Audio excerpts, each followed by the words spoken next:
Okay, so let's start linked list now. What is linked list? Linked list is a data structure that store elements in non-contiguous location. जैसे array में क्या हो रहा है कि elements एक के बाद एक स्टोर होते हैं, तो ये लीनियर मैनर में डेटा को स्टोर करवाएगा। ये एक ऐसा डेटा स्ट्रक्चर जिसमें डेटा स्टोर होगा लीनियर मैनर में, लेकिन नॉन कॉन्टिजियस, मतलब एक यहाँ स्टोर है तो एक यहाँ स्टोर है, कहीं रेफरेंस वाला फंडा होता है। तो ये ऑब्जेक्ट, ये डेटा इस वाले डेटा को लिंक करेगा। लिंक ऐसा नहीं कि वो ब्लॉक उसके जस्ट बगल में बना हुआ है, तो कॉन्टिजियस नहीं है, नॉन कॉन्टिजियस है, बट लीनियर है। लीनियर का मतलब हॉरिजॉन्टल वर्टिकल दोनों होता है। Each data items is called node. In this case हम लोग जो डेटा आइटम्स बनाएंगे, जो वैल्यू स्टोर होगी, तो उसे नोड कहेंगे, नोड। ओके, और हमेशा जो नोड होगा उसमें दो चीजें होंगी, एक डेटा पार्ट होगा और एक अगले वाले डेटा का रेफरेंस। तो इसमें दो चीजें होंगी हमेशा, एक डेटा पार्ट, ऐसे होगा सर, यहाँ पे मान लीजिए मुझे एक वैल्यू, एक डेटा स्टोर करना है, तो ये एक नोड होगी, इसमें दो चीजें होंगी, एक होगा डेटा और एक होगा नेक्स्ट। इसमें आएगी आपकी मर्जी की जो वैल्यू स्टोर करने, whatever the value you want to store.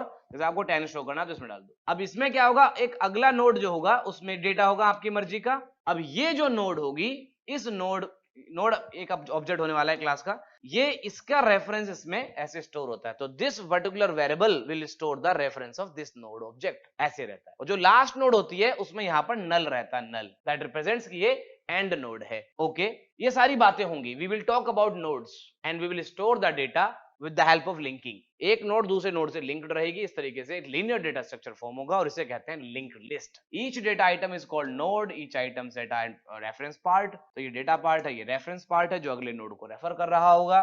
Types of link list की बात करें तो हमारे पास इतने तरह की लिंक लिस्ट होती है, singly link list, singly circular, doubly link list and doubly circular. तो सारे टाइप की लिंक लिस्ट क्रिएट करना, उसके ऊपर ऑपरेशंस करना, इंसर्शन, डिलीशंस एंड ट्रैवर्सिंग, वो सब मैं आपको बताऊंगा। देखिए, लिंक लिस्ट को समझने के लिए हमें एक बार क्लास के अंदर किसी और क्लास का ऑब्जेक्ट कैसे बनाते हैं इसका एक आइडिया हो जाना अच्छा रहता है। तो मैं आपको सिखाता हूं कि अगर किसी क्लास में किसी और क्लास का ऑब्जेक्ट बनाते हैं, वो भी क्लास लेवल पे, लोकल लेवल पे नहीं, क्लास लेवल पे, तो हाउ इट वर्क्स सुनो। आप ये प्रोग्राम देखो, इस प्रोग्राम के अंदर एक ए नाम की क्लास है और एक बी नाम की क्लास है। हम लोग इसे नेस्टेड ऑब्जेक्ट नाम दे देते हैं। नेस्टेड ऑब्जेक्ट मतलब एक ऑब्जेक्ट में एक और ऑब्जेक्ट, ऑब्जेक्ट में ऑब्जेक्ट, नेस्टेड ऑब्जेक्ट टाइप का। तो मैं इसे नेस्टेड ऑब्जेक्ट नाम दे देता हूं।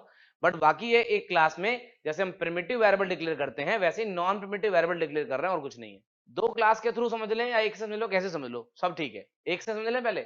अभी बी क्लास नहीं है, मान लीजिए सिर्फ ए ही है। ओके, अब ये समझने में आसान हो जाएगा। अब यहां पर एक डी नाम की क्लास है और एक बाहर एक ए नाम की क्लास है। एंड डी क्लास के अंदर भी हो सकता था, ये मैंने बाहर रखा है, but you can put it inside the D also, in nested class हो जाता है। बट डोंट वरी, वो पॉइंट नहीं है। पॉइंट ये कि ये ए क्लास है और ये डी क्लास है। अब डी क्लास के अंदर मैंने एक वेरिएबल बनाया जेड नाम का, डी क्लास के अंदर मैंने वेरिएबल बनाया एक ए नाम का, और एक बनाया मैंने एम नाम का मेथड। तो बताओ डी क्लास में कितने मेंबर? तीन। हाँ, तीन। तो जब मैं डी क्लास का ऑब्जेक्ट बनाऊंगा, तो जब मेमोरी बनेगी उसमें एक जेड नाम का वेरिएबल होगा, उसमें एक ए नाम का वेरिएबल भी होगा, और वो ए नाम का वेरिएबल पॉइंट कर रहा होगा ए क्लास के ऑब्जेक्ट को, जिसमें होगा अपने में एक एक्स और m1। आप बना रहे हो डी क्लास का ऑब्जेक्ट, उसमें जेड बना, उसमें ए बना, ए के ऑब्जेक्ट की वैल्यू उसमें अलग से है, तो ये ऑब्जेक्ट है, इस ऑब्जेक्ट में हो गया नेस्टेड ऑब्जेक्ट। उसके साथ साथ बनेगा एम भी। अब ये एम यहां बना देता हूं। ये पूरा ऑब्जेक्ट किसे मिलेगा? डी नाम के रेफरेंस वेरिएबल को, जो इसे रेफर करेगा। अब मैं डी डॉट जेड कॉल करूंगा, 30 आएगा ना। डी डॉट एम कॉल करूंगा तो जो भी एम में हो रखा है वो चलेगा ना। Good good good, very good. लेकिन आपको पता है मैं डी डॉट एक्स नहीं कर सकता, I can not call it. समझ में आया क्यों? क्योंकि वो डी का मेंबर नहीं है, वो डी के अंदर ए का एक ऑब्जेक्ट है, उसका मेंबर है। तो अगर ये एक्स कॉल करना तो कैसे करेंगे? D dot A dot x. अगर मुझे ये m1 कॉल करना तो कॉल करेंगे D dot A dot m1। Nice nice, okay. अगर इस m को कॉल करना है, तो अगर इस m को कॉल करना है z, तो डायरेक्टली कॉल करेगा। इस m को कॉल करना है इस वाले ऑब्जेक्ट का x, तो कॉल करेगा a dot x, not directly x। इसमें x है तो ये x कैसे कॉल होगा? m को, मतलब ये m अगर कह रहा है z तो डायरेक्टली कॉल कर लेगा, लेकिन x को डायरेक्टली कॉल नहीं कर सकता। m अगर इस x को कॉल करेगा m डॉट a, m क्या करेगा? a dot x। और अगर d से कॉल करना है तो d dot a dot x। अगर m कॉल करेगा तो m करेगा a डॉट x। उसके पहले ये बात, ये थ्योरी समझ में आ रही है? बस यही समझाना था। ये कुछ क्लास में नेस्टेड ऑब्जेक्ट की कहानी है, हम किसी और क्लास का ऑब्जेक्ट बनाए। अब ये क्लास उठ के यहाँ बनी होती तब भी सेम ही काम करता, हाँ या ना? अगर मैं आपसे बोल दूं कि ये ए नाम की क्लास यहाँ पे नेस्टेड है, तो इट वर्क सेम आउटपुट। आप डी में एक क्लास डिक्लेयर कर सकते हैं और उसका ऑब्जेक्ट बना सकते हैं। तो ये क्लास को और रेस्ट्रिक्ट करने के लिए कि इस एक ऑब्जेक्ट डी में बनाऊंगा, डी के अलावा कोई नहीं बनाएगा, तो मैंने उसे और नेस्टेड कर दिया। रेस्ट्रिक्ट करने के लिए नेस्टेड करते हैं, क्लास को रेस्ट्रिक्ट करने के लिए नेस्टेड करते हैं, वो मैंने यहाँ करा and it work same. Yes, अब ये है कि डी का अंदर ए का कितना ऑब्जेक्ट बना लो, डी के बाहर कोई भी एक ऑब्जेक्ट डायरेक्टली नहीं बना सकता। अगर ए बाहर रहता तो डी तो एक ऑब्जेक्ट बना ही सकता था, बाकी और क्लास भी एक ऑब्जेक्ट बना सकती थी। ये अपनी रिक्वायरमेंट पे होगा कि हम क्लास को अंदर रखेंगे बाहर रखेंगे। इतना समझ में आया फंडा? Good. So now we are able to understand the linked list well. अब मैं ए की बात करूं चाहे बी की बात करूं, मैंने यहाँ दो क्लास बना रखी है, उसमें कोई दिक्कत नहीं, वो तो सब सेम है, वो तो हो जाएगा। तो सबसे पहले बात करेंगे सिंगली लिंक लिस्ट की। What is singly link list? तो सिंगली लिंक लिस्ट मतलब सिंगल लिंक लिस्ट कहते हैं इसको। इसमें क्या होता है कि जैसे आपने एक नोड क्रिएट करी, तो उसमें जो है ये जो पहली नोड होगी इसे हेड नोड कहेंगे। हेड नोड, ये है एक नोड ही लेकिन इसको नाम दिया जाएगा हेड नोड, और इसके डेटा हो गया, फिर ये नेक्स्ट को रेफर करेगा अगली नोड को, फिर अगला अगली वाली नोड को, फिर अगला अगली वाली नोड को, और लास्ट इसको बोलेंगे टेल नोड। टेल, टेल मतलब पूंछ। तो ये हो गया हेड और ये हो गया टेल नोड। टेल नोड कैसे पता लगेगी? सर उस नोड के जो रेफरेंस वाला पार्ट है उसमें नल होता है, वो बताता है कि ये टेल नोड है, तो हेड टेल। तो ये सिंगली लिंक लिस्ट है, सिंगली लिंक लिस्ट है। Head of the link list is a pointer that contains the reference of first element in the linked list. Last node in the linked list is the tail node. Reference part of the last node in the linked list is set to null. ये जो मैंने बोला है वो यहाँ पे लिखा है, समझ में आ रहा है क्या?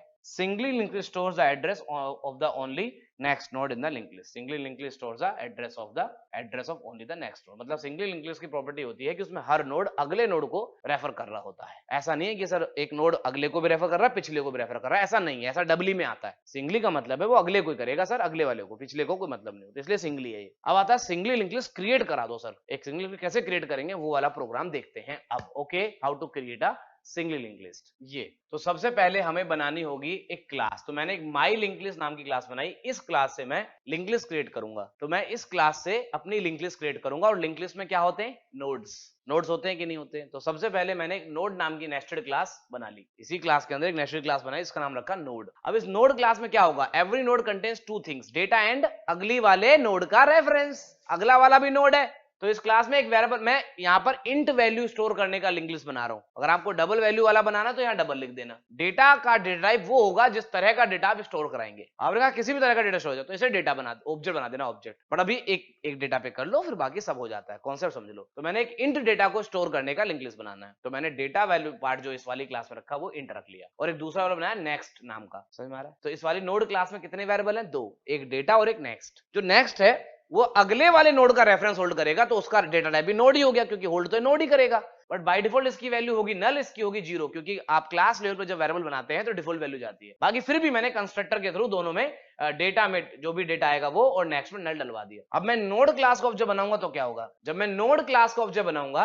तो आप खुद सोचिए, मैं अगर n के नाम से एक वेरिएबल बना रहा हूं, नोड क्लास का ऑब्जेक्ट बना रहा हूं, तो मैं यहाँ पे एक कंस्ट्रक्टर के अकॉर्डिंग एक वैल्यू दूंगा 10। तो व्हाट हैपेंस इस लाइन के चलते ही एक ऑब्जेक्ट बनेगा, उसमें दो पार्ट होंगे, एक डेटा और एक नेक्स्ट। तो कंस्ट्रक्टर कॉल हुआ ये वाला, तो जो डेटा में यहां से दिया 10, तो इस लोकल वेरिएबल में आ गया, और वो लोकल वेरिएबल इस वाले इंट डेट है ना, दिस डॉट का मतलब क्या होता है? इस वाले को पॉइंट, इसमें डाल देगा डेटा में 10, और नेक्स्ट में, तो बन गई नोड। ऐसे मैं इस क्लास से बहुत नोड बनाऊंगा, बट जब भी नोड बनाऊंगा तो कंस्ट्रक्टर से बताना पड़ेगा नोड में डेटा क्या होगा। कंस्ट्रक्टर से बताना पड़ेगा, डेटा हम अलग से नहीं डलवा रहे। जब भी नोड क्लास का ऑब्जेक्ट बनेगा तो डेटा की वैल्यू कंस्ट्रक्टर से आएगी और नेक्स्ट की वैल्यू हमेशा नल रहेगी। तो मैंने अपनी लिंक लिस्ट में हमेशा, देखो कोई भी आप लिंक लिस्ट बनाते हो तो उसमें दो एंड होते हैं, एक हेड और एक टेल। अगर लिंक लिस्ट एम्प्टी है तो इसका मतलब हेड में भी नल है और टेल में भी नल है। तो मैंने दो वेरिएबल इस क्लास के और बना लिए, नोड टाइप के दो वेरिएबल बनाए, एक हेड नोड एक टेल नोड, बट दोनों में बाय डिफॉल्ट क्या डाल दिया? नल नल। इसका मतलब है कि उस लिंक लिस्ट में कुछ नहीं है। अगर हेड और टेल दोनों नल हैं, that means link list has nothing. Her node में पहले नोड को हेड रेफर करेगा और उस लिंक लिस्ट के लास्ट नोड को टेल। देखो हर नोड है और रेफर करेगा, तो नोड क्लास का ही वेरिएबल बनेगा वेरिएबल। हेड नोड जो है, ये हेड और टेल नोड क्लास के क्यों है? क्यों? क्योंकि नोड को ही तो रेफर करेंगे। अगर तुमसे मैं बोल दूं एक क्लास का ऑब्जेक्ट रेफर करना, तो वेरिएबल में तो एक क्लास का होना चाहिए। अगर मैं आपसे बोल रहा हूं एक नोड को रेफर करेगा हेड वेरिएबल, तो हेड भी नोड टाइप का होना चाहिए। तो इस क्लास में एक तो नोड क्लास हो गई, दो वेरिएबल हो गए हेड और टेल, बट अभी नल है। अब एक मेथड बनाया मैंने ऐड नोड नाम का, ऐड न्यू नोड नाम का। इस मेथड का काम है आपकी लिंक लिस्ट में नोड पे नोड ऐड करना। जब मैं अपनी माई लिंक लिस्ट वाली क्लास का ऑब्जेक्ट बनाऊंगा, जब मैं इसका ऑब्जेक्ट बनाऊंगा तो उसमें दो वेरिएबल होंगे, हेड और टेल, हाँ है ना? दोनों में क्या होगा? नल। अच्छा जी, फिर मैंने एक मेथड बनाया ऐड नोड एट एंड। इसका मतलब है कि इस मेथड से हमेशा एक एंड में नोड ऐड होगी, बट ये चेक करेगा अगर लिंक लिस्ट में कुछ भी नहीं है तो वो ऐड हो जाएगी हेड पे, फिर फिर तो एक एक पीछे पीछे ऐड होती चली जाएगी, हाँ है ना। तो this method is used to add the nodes in this link list, this method is used to add the nodes in this. फिर ऐसे एक मेथड होगा ट्रैवर्स करने का कि सारे नोड को प्रिंट करा दो, तो प्रिंट नोड का भी है इसमें। ओके, फिर आगे आगे और भी ऑपरेशंस करेंगे, नोड को डिलीट कराना, नोड को सर्च करना, ऐसा हो जाएगा। पहले बेसिक समझ लें, how to add a node in the link list and how to print the nodes in that link list. अभी हम दो ऑपरेशन करेंगे, how to add the node in the link list at the end and how to print all the nodes of that linked list। ये दो job perform कराऊंगा अभी। Okay सुनो, तो जो एंड वाला जो कहानी होगी उसमें क्या करेंगे, जब भी कोई नोड ऐड करना होगा तो कैसे करेंगे, तो ये वाला मेथड कॉल होगा सर। इसे बता देंगे ये फलाना डेटा लो, इस डेटा का नोड बना के एंड में ऐड कर दो, इस फलाने डेटा का नोड बना के लिंक लिस्ट के एंड में डाल दो। सर लिंक लिस्ट में तो एक भी नहीं है अभी, तो कोई बात नहीं, पहले पे डाल दो। तो इसका मतलब एक इफ लगेगा। क्या लगेगा? इफ। अगर हेड में नल है दैट मींस उस लिंक लिस्ट में कुछ भी नहीं है, तो जो वैल्यू आएगी उसका पहले तो नया नोड बना लिया। इस लाइन से क्या होगा, एक ऑब्जेक्ट बनेगा, मतलब एक नोड बनेगा। जैसे ये मेथड चलेगा तो जो डेटा दोगे उस डेटा का एक नोड बन जाएगा। तो इस लाइन से जो डेटा बताओगे इस मेथड को, उस डेटा को लेकर एक नोड बन जाएगी। नोड बन गई है, नोड बन गई है, ये लो डायग्राम बना रहा हूं। तो जब ये मेथड कॉल होगा तो एक नोड बन जाएगी, जो मान लो 10 दे दिया आपने 10, तो इस लाइन के चलते ही 10 वैल्यू का एक नोड बन गया। ऐसे बना लिया एक 10 वैल्यू और इसमें नल है भी, तो ये है डेटा और ये है नेक्स्ट। ये बन गया ऑब्जेक्ट, इस लाइन से बना ऑब्जेक्ट, इसका रेफरेंस वेरिएबल है न्यू नोड अभी। ओके, तो ये बन गया। अब मैंने कहा कि हेड में, अच्छा बाय डिफॉल्ट क्या है, हेड की वैल्यू क्या है बाय डिफॉल्ट, नल, और टेल की वैल्यू, टेल मतलब टेल, टेल की वैल्यू भी नल। ऐसे ये है भी। अच्छा जैसे ही नई नोड बनी, अभी वो नल है, बाकी नई नोड बन गई है, इसका वेरिएबल नेम है न्यू नोड। डन। अब मैं चाहता हूं कि ये नई नोड जो बनी है ये हमारी लिंक लिस्ट में ऐड हो जाए, इधर लिंक लिस्ट बनेगी, लिंक लिस्ट में ऐड हो जाए। तो क्या करना होगा, पहले चेक कर लो कि हेड नोड क्या है, नल है क्या, हाँ नल है।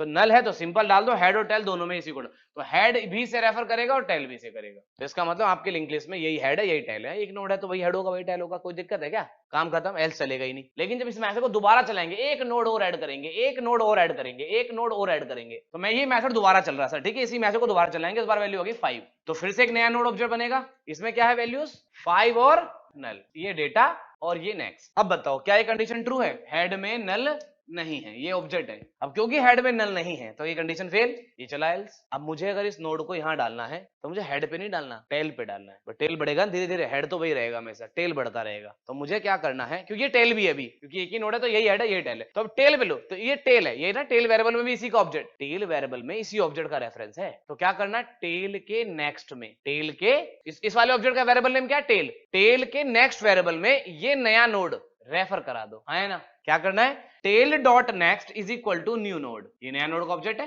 ये नया नोड का ऑब्जेक्ट है, तो इसे मैंने कहां रेफर करा दिया, टेल के नेक्स्ट में। और फिर कहा कि जो नया नोड है वही टेल है, मतलब इसे छोड़ दो और इसे रेफर दो। तो अब हेड हो गया ये और टेल हो गया ये। चलो अब एक वैल्यू और आएगी, अब एक वैल्यू और आ गई, इस बार मैंने 3 आ गया, तो फिर से नई नोड बनेगी जिसमें डेटा की वैल्यू 3 और नेक्स्ट में नल, डेटा और नेक्स्ट बन गई नई नोड, इसका वेरिएबल नेम ये कंडीशन फेल। अब टेल के नेक्स्ट में, टेल के नेक्स्ट में ये है ना, क्या बोला, टेल के नेक्स्ट में नया नोड डाल दो, तो ये इसे छोड़ के इसे रेफर करेगा, और टेल को बना दो इसे छोड़ के ये नया नोड। तो समझ में आ रहा क्या बन रहा है। तो आगे थोड़ा जगह नीचे में नीचे ले आया, बट ये ऐसे बनता चला जाएगा लिंक लिस्ट। तो ये हो गया हेड और ये हो गया टेल। तो yes we able to create a link list, very good.